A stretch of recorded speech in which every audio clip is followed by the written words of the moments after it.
Bien, entonces estábamos viendo, fíjense bien, las estrategias para evaluar e intervenir los problemas de aprendizaje. Ya vimos cuáles son ¿eh? las acciones que debe de tomar un psicólogo, una psicóloga para ir analizando en dónde se encuentra el problema. Bien, ahora vamos a ver los criterios para diagnosticar un trastorno de aprendizaje. ¿Cuáles son los criterios que debemos de tomar? Uno, esto es, ¿qué es lo que debemos de indagar? Debemos de indagar el rendimiento en lectura, cálculo o expresión escrita. Esto es si este es sustancialmente inferior, ¿eh? Si viene por debajo del nivel que debería de tener. Esto es muy sencillo, ¿no? Vean sus notas, sus calificaciones y analicen cómo obtuvo esa calificación. A lo mejor obtuvo calificaciones solamente por trabajos, ¿no? Y su rendimiento en la resolución del examen estuvo pésimo. Entonces, analizar esto. Entonces, debemos de ver cómo es su rendimiento en relación a su edad, a su escolaridad y su nivel de inteligencia. Esto debemos de hacerlo a través de pruebas normativas, evaluando, ¿no? A través de pruebas normativas. ¿Cuáles son las pruebas psicométricas? Cuando hacen, en esto también debemos de ver que no solamente son pruebas psicométricas, debemos de ver que también es a través de una evaluación académica. Cuando ustedes van a aceptar a alguien en la universidad, pues entonces se le aplican exámenes de conocimiento, de cultura general, de inteligencia, etcétera. Y pues ahí podemos ver si el evaluado está teniendo resultados inferiores a lo esperado en relación a su edad, escolaridad y nivel de inteligencia. Otro criterio para diagnosticar los problemas de aprendizaje, si están interfiriendo significativamente en el rendimiento académico, las actividades de la vida cotidiana, que requiere la lectura, el cálculo, la escritura u otras materias, cualquier otra materia. Entonces, debemos de ir analizando las fuentes, los orígenes de los problemas académicos. Cuando es una condición situacional por un evento, pues debemos de atender el evento. ¿Para qué nos metemos en más holguras, no? Debemos de ver el evento en sí, tratar el evento para salir adelante. Vamos a ser descomplicados, hay que no ser tan complicados, hay que ser descomplicados. Los trastornos del aprendizaje deben de diferenciarse de variaciones en el rendimiento escolar. Ojo, trastorno de aprendizaje con rendimiento escolar, hay que verlo. O de dificultades debidas a falta de oportunidades educativas, de escolarización o métodos de enseñanza deficientes o factores culturales. Entonces, es diferente si el niño o el joven no ha tenido la oportunidad de recibir información, estimulación, método, procesos, cuidados en la enseñanza-aprendizaje, pues no esperemos que tenga un rendimiento elevado, ni mucho menos. Entonces, tenemos que cuidar esos factores, los factores culturales.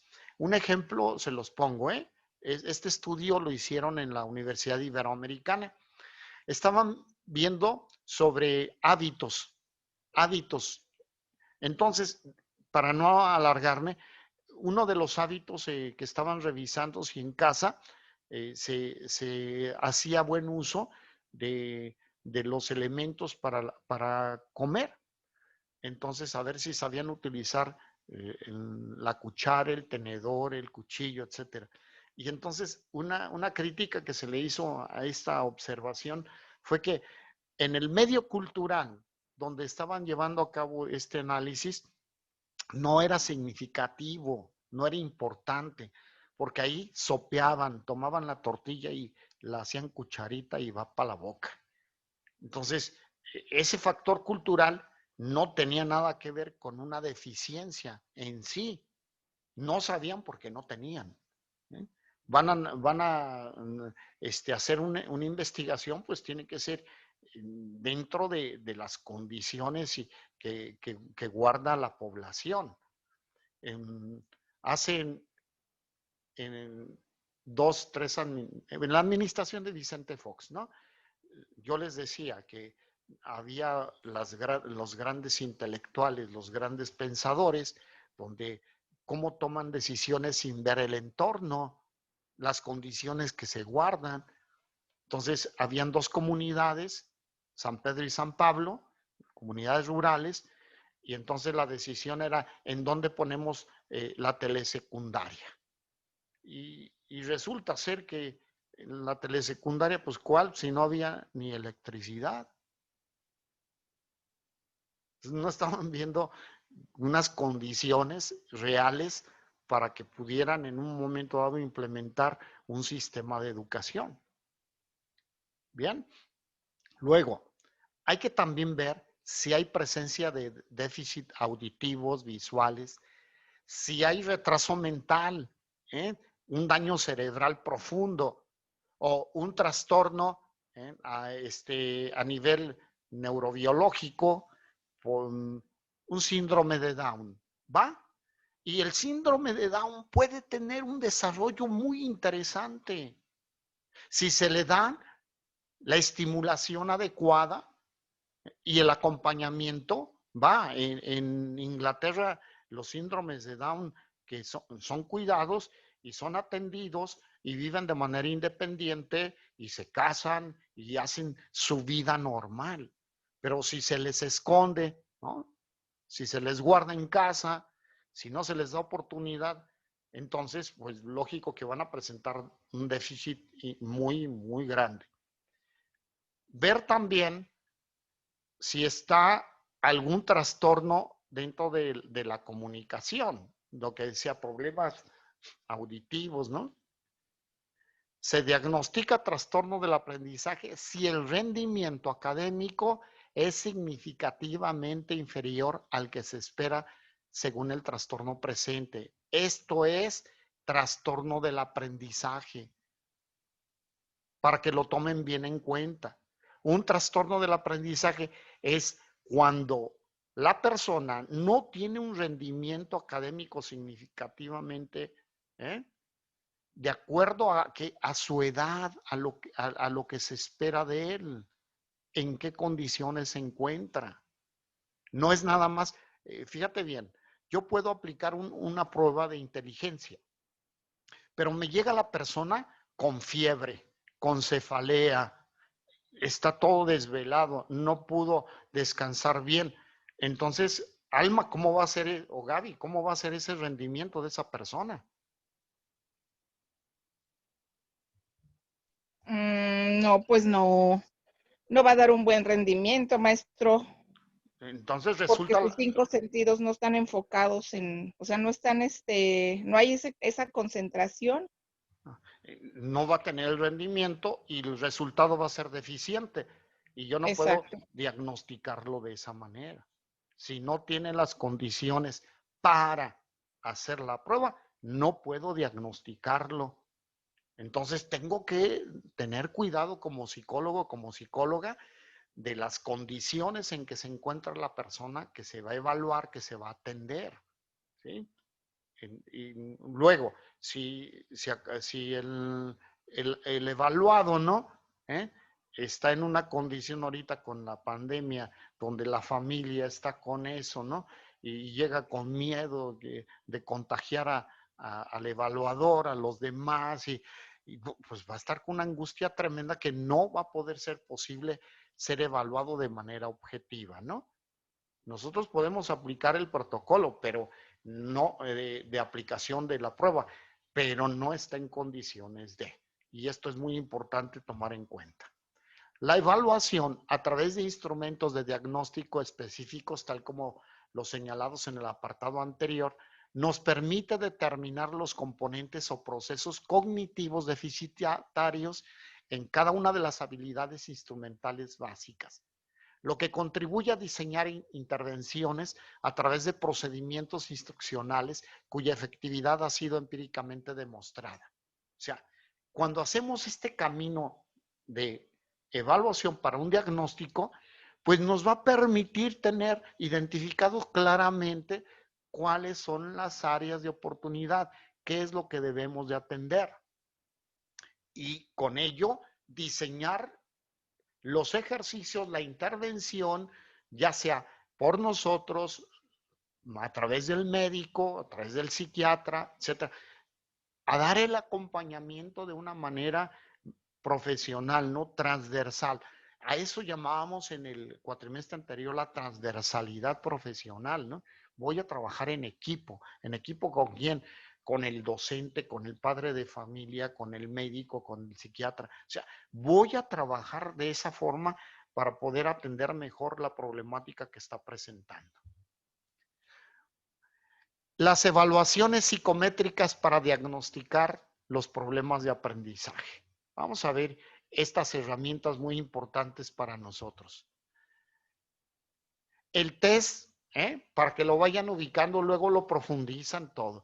El test de análisis de lectura y escritura, se llama el TALE. Fue diseñado por Cervera y Toro en el 80. Su objetivo es la evaluación del nivel y características de la lectura y la escritura en un momento determinado. Parte de la premisa de que la conducta verbal, comprensiva y expresiva son condiciones necesarias para que aparezca la lectura y la escritura, ya que son una simbolización del lenguaje verbal que ha de precederlas. Entonces, la evaluación del lenguaje a través de esta prueba es muy importante, y de la escritura, porque esto me va a dar, me da la oportunidad de analizar la riqueza de estimulación que ha tenido la persona a lo largo de la historia de su vida en el momento en que se ha evaluado. Esta contiene dos escalas, la evaluación de la lectura y de la escritura. La escala de escritura que evalúa los grafismos en la copia de un texto, el dictado y la escritura espontánea. O sea, la copia del texto literal, ¿no? El dictado literal. Escritura espontánea se le pide que haga una historia, ¿no? Una breve historia, escríbela, nárrala. Y la otra parte es de la escala es la ortografía. En la copia de un texto, dictado y escritura espontánea. No, igual, o sea, analizamos nosotros en un momento dado, fíjate bien, que la persona está invirtiendo, ¿no? La P por la Q, la D por la B, y luego escribe los números como espejo, etcétera, ¿no? Esto ya nos está dando línea de alguna sintomatología. Esto lo hace frecuentemente, o sea, hay que ver la frecuencia de la presencia de esos errores, etcétera, ¿no? Y si se está dando de una manera muy fuerte, pues yo aplico una prueba y de esa manera me puedo dar cuenta si se trata de un problema de una dislexia, ¿no? O si se trata nada más de ubicación espacial, izquierda, derecha, arriba, abajo, ¿no? Y entonces, atendiendo a esto, hago ejercicios para atender esa situación muy simple. Pero si se trata ya de una dislexia, entonces tengo que atenderlo de, mi estrategia tiene que ser de manera diferente. La escala de lectura, aquí, ¿qué es ven? Lectura de letras, ¿no? Donde identifican mayúsculas y minúsculas, lectura de sílabas, lectura de palabras, lectura de textos y la comprensión lectora. ¿Cómo ven ustedes este fenómeno de la comprensión lectora en todas las personas, independientemente de la edad, del grado escolar? ¿Qué está sucediendo con este fenómeno, la comprensión lectora? Carlos.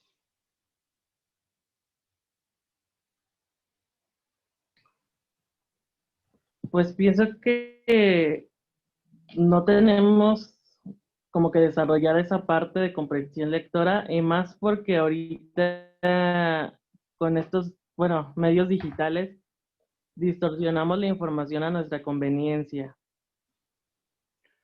Utilizamos muchos grafismos, ¿no? Sustituimos palabras, acortamos palabras, ¿no? Te quiero mucho, TKM, ¿no? Mandamos las imágenes para sustituir una comunicación, etcétera. O sea, hay riqueza de imágenes, más la comprensión, créanme, lectora, está siendo deficiente en gente de todos los niveles, de todos los niveles. Comienza uno a ubicar este problema con los niños pequeños, donde dicen, dicen lo que ven escrito, pero en el momento en que le preguntas y con enunciados muy sencillos, ¿no?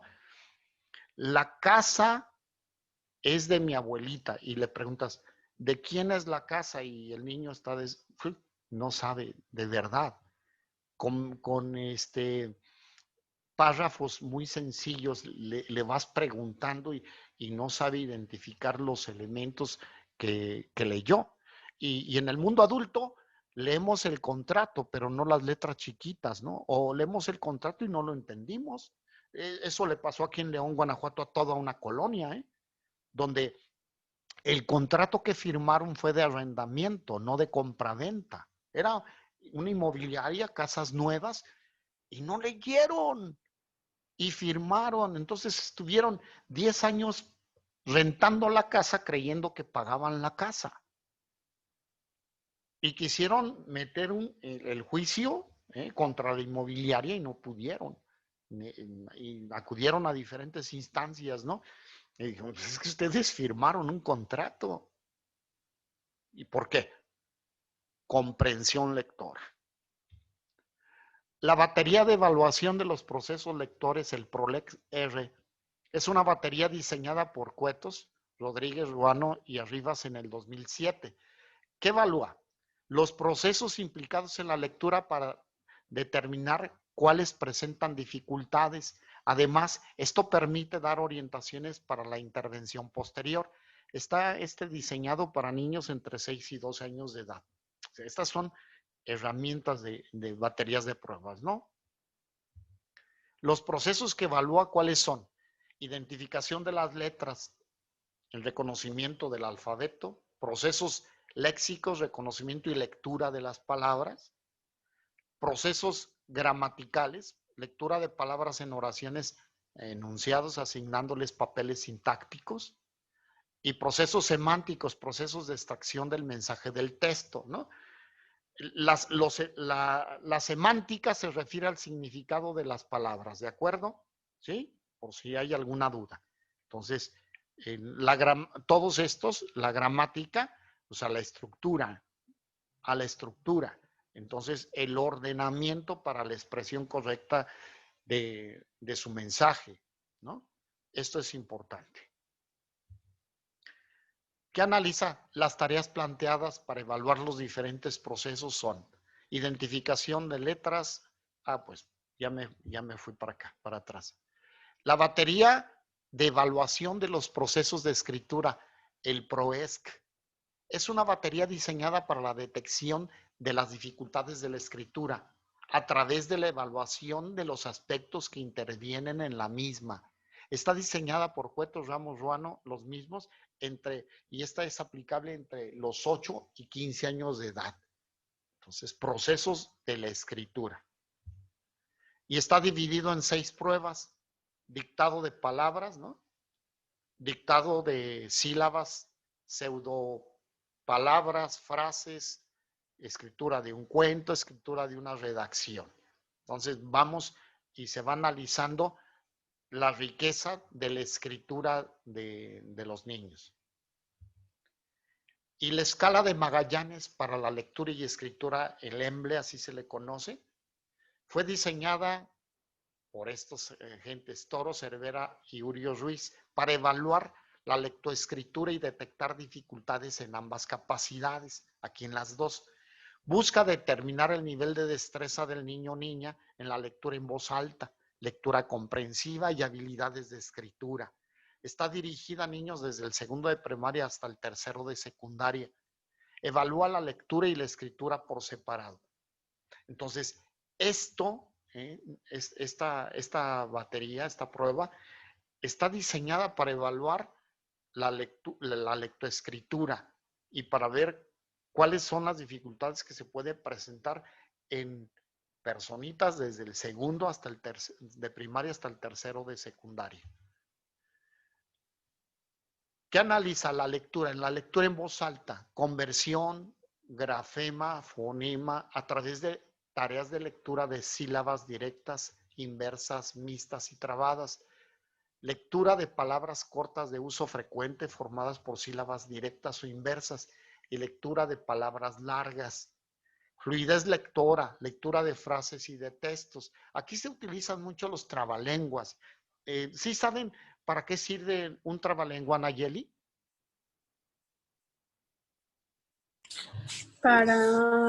Como para articular bien los sonidos de la voz. ¿Sí? Gesticular. Tener buena gesticulación. ¿Para qué más sirve, Gaby?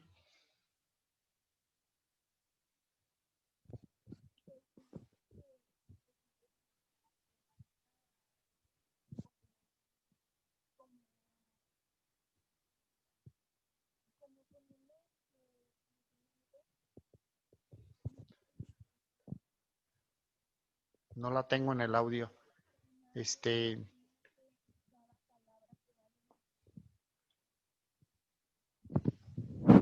Ya la tengo. ¿Gaby?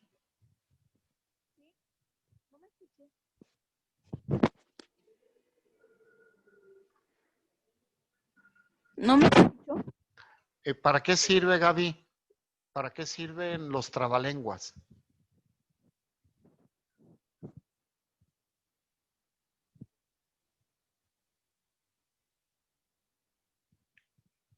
No la tengo en el audio. Esme. No te escuchas, Gaby. Podría ser A como ver. para la pronunciación de las palabras, o no sé, algo así. Puede ser para la articulación, la pronunciación, pero ¿para qué más? Sí, ¿sí me escuchó? Ahora sí, Gaby. ¿Para qué sirven los Sí, trabalenguas? le decía que como para ir ordenando, como en la mente ir ordenando las palabras que vaya a decir. Ok, es un ordenamiento, ¿sí? Ajá. Cuando se tiene éxito es porque se guardó el orden de. ¿Y para qué más? ¿No? Para memorizar. Memorización, ¿para qué más?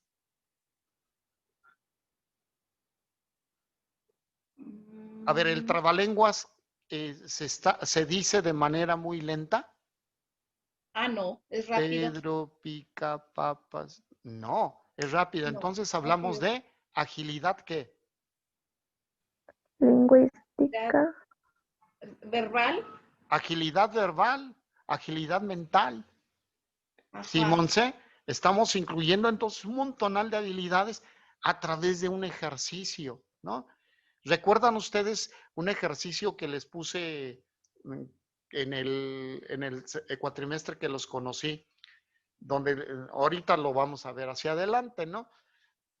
Donde les decía cómo aprendieron a leer y que ustedes dijeron, pues a través de las carretillas, ¿no?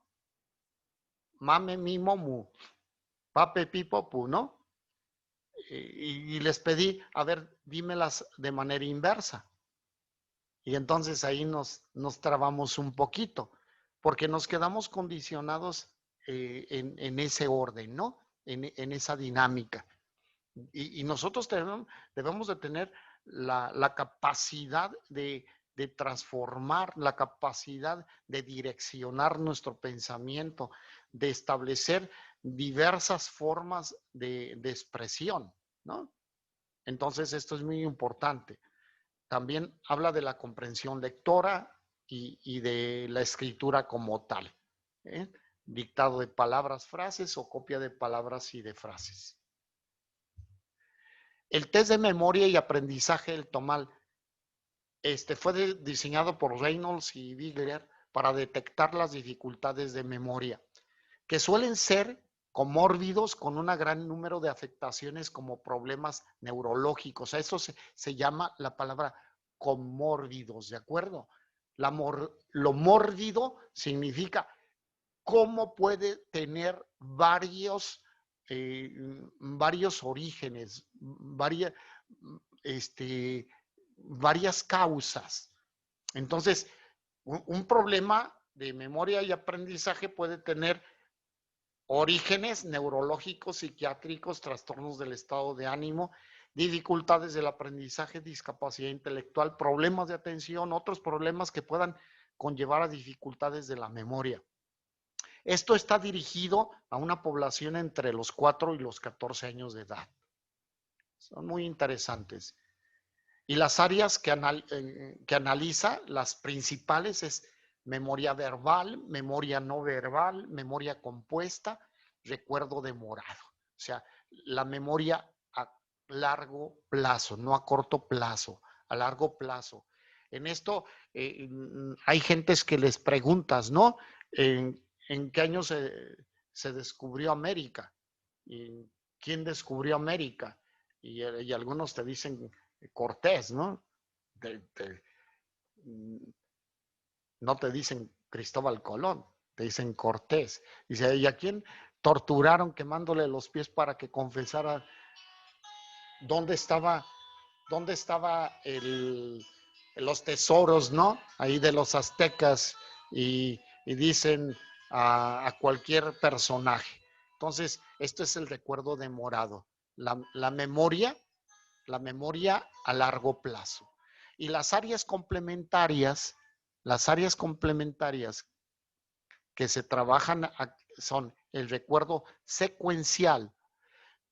Ustedes ya vieron psicometría, ¿sí? Ya vieron psicometría y entonces tienen, por ejemplo, en la escala no verbal del WISC-R, tienen las tarjetitas que cuentan una historia, ¿no? En una primera tarjetita, en el orden debería de venir, están la pareja de pajaritos, luego construyen el nido, luego ponen los huevitos, los incuban y nacen los pajaritos. Esa es la secuencia. Y entonces se le entrega desordenadas esas tarjetas con esas imágenes a los niños y ellos los tienen que ordenar. Entonces, a eso se habla el recuerdo secuencial. El recuerdo libre es en relación a los hechos ya pasados, a los hechos vividos. El recuerdo asociativo, ¿a qué se refiere? Algo que se vivió se asocia con otra cosa. Por ejemplo, ustedes tienen recuerdos que asocian a nivel olfativo, que perciben Sí, un aroma y, este perfume lo utilizaba mi mamá, ¿no? ajá. Y cosas así, sabores, colores, Lugar. imágenes, todo esto está asociado y en muchas personas lo asocian a sentimientos, emociones. ¿Cómo es el aprendizaje de la persona y cómo es la atención y concentración? Les recuerdo que al final de esta presentación y también en la plataforma Moodle, les pongo una URL donde pueden investigar. Hay un montonal, es una parte que te da muchísimas pruebas psicopedagógicas, ¿de acuerdo? Para que se echen un clavado, explórenlas, véanlas. Hay un montonal de herramientas que en la actualidad se están utilizando. Esta prueba de memoria auditiva y visual de dígitos, el VATS, por lo que esta prueba es útil para detectar alguna dificultad en el tipo de memoria auditiva y visual. pudiendo influir los trastornos de aprendizaje como la discalculia. La discalculia es el problema que tiene la persona, la discapacidad para el cálculo. Tiene la habilidad de muchas otras cosas, más no así para el cálculo. Los test que conforman el VAT son el auditivo oral, el visual oral y el test auditivo gráfico. Entonces, ¿qué va a tratar de medir? El rendimiento de la memoria auditiva y visual. Esta prueba ya conocida por ustedes y dominada es el Bender. Se usa para conocer el grado de maduración psicomotriz del niño o de la persona, porque esto es aplicable para niños y para adultos, y ver si su desarrollo es acorde con la edad que tiene. A través del Bender ustedes pueden tener una serie de rasgos que son sintomáticos, por ejemplo, de una lesión cerebral de diferente grado. ¿Y qué es lo que van a hacer? Contrastarlo. Y cuando tengan ustedes la sospecha de que una persona tiene un daño, una lesión cerebral, pues entonces lo van a poner en manos de un neurólogo para que atienda esta situación y poder luego trabajar con ejercicios que le ayuden al desarrollo, porque recuerden que el cerebro tiene una capacidad tremenda de reordenarse en muchos aspectos. Veíamos que cuando una persona tiene una lesión en el lóbulo, en el óvulo del habla, ¿no? Entonces, cuando está pequeñito, se pone en marcha los ejercicios pertinentes y ¡tum!, el otro hemisferio lo rescata y puede llevar a cabo entonces el habla. Entonces, es la plasticidad cerebral y eso está sumamente estudiado y falta mucho más por descubrir, porque no utilizamos más que una mínima parte de la capacidad de nuestro cerebro. Luego tenemos la escala Wechsler, ¿no? Dividida en el WIPSI, que es la prueba que para ver el coeficiente intelectual de los niños en edad preescolar. La escala Wechsler, ¿no? WISC-R, para medir el coeficiente intelectual para niños en edad escolar. Y el WISE es para medir el coeficiente intelectual para adultos. Entonces, mediante esta aplicación de esta escala, nosotros podemos ver cómo se encuentra en el análisis de cada subescala que comprende esta prueba, cómo está la persona en relación a su grupo, ¿no? Al grupo de su edad, de su escolaridad. Y entonces es clasificado y es diagnosticada la persona si tiene un coeficiente intelectual superior, ¿no? Superior al término medio, inferior al término medio, ¿no? Esto es muy interesante. Y este es el sitio para ver más test psicopedagógicos, el que les hablaba, ¿no? Ahí lo pueden copiar, lo pueden checar. De verdad tienen un mundo de pruebas que pueden ser utilizadas para ver esto, las dificultades. Maestro, Sí, ¿y estas pruebas sí las podemos descargar? ¿Sí se pueden descargar? hay algunas que no, ¿de acuerdo? Pero ahí te las van a describir y luego después uno las adquiere, ¿no?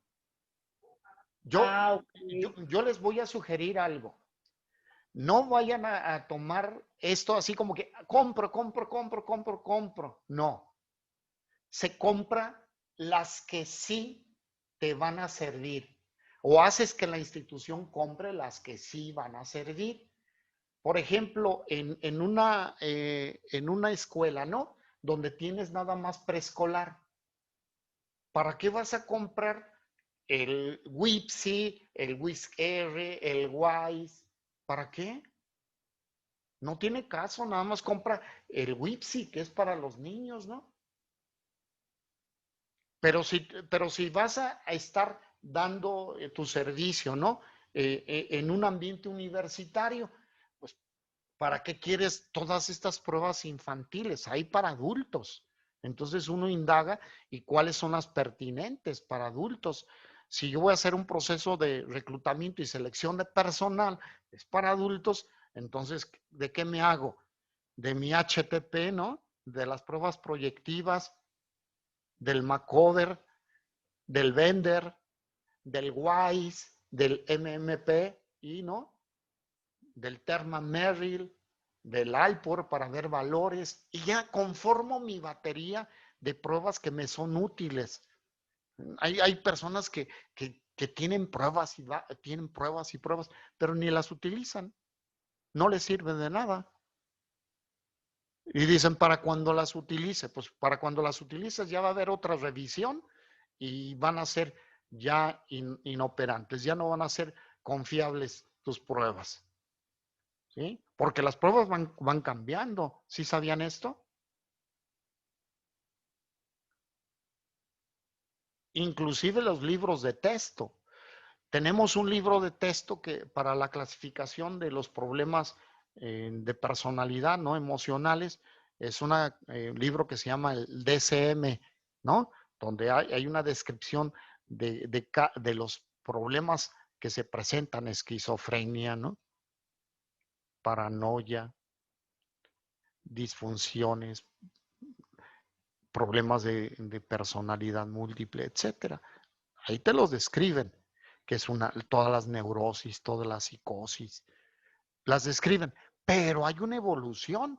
Entonces comenzó por el DSM-1 y luego el DSM-2, ¿no? La versión, el DSM-3, el DSM-4, el DSM-5, y es como un tumbaburros, si lo conocen ustedes, cómo tienen su directorio telefónico, ¿no? De los de antes, ¿sí? Ese librote así está, y ahora yo creo que lo tienen a nivel digital. Pero nosotros no tenemos que comprar pruebas y pruebas y pruebas. Ahora les explico del examen. Va a ser dentro de 8 días. Comenzamos a las 7:45. El examen lo subo a la plataforma. Ustedes lo descargan, ¿sí? Y ahí les voy a poner todas las indicaciones. Por favor, me hacen la entrega en los tiempos que yo les marque. ¿Estamos?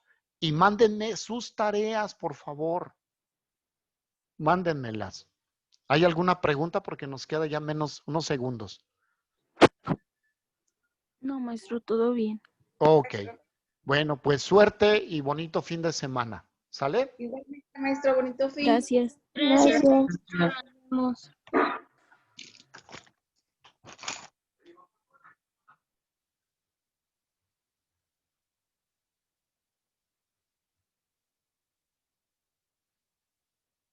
Estudien las presentaciones.